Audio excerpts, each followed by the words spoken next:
ново предложение на Проефел. Макара. Висок клас. Голям размер. Видим какво има тук.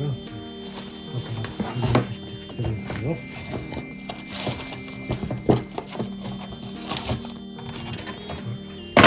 Най-вероятно е устройството. Да.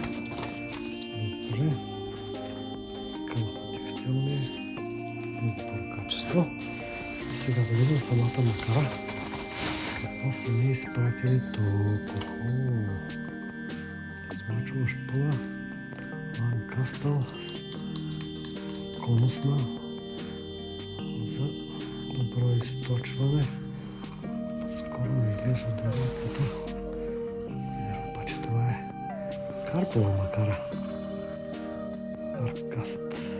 10 000 е размера. Това направо блокира шпулата. Метал е.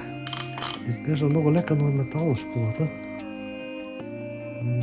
Изглежда просто изглежда перфектна.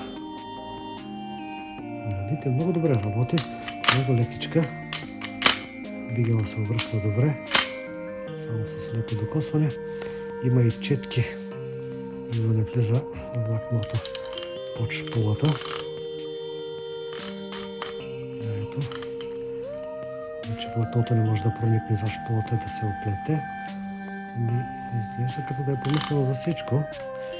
Да видим аванса как е контрата.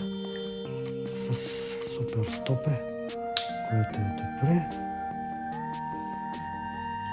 Направо перфектно според мен. И е лекичка, ще я претеглям след малко колко тежи, но изглежда много добре.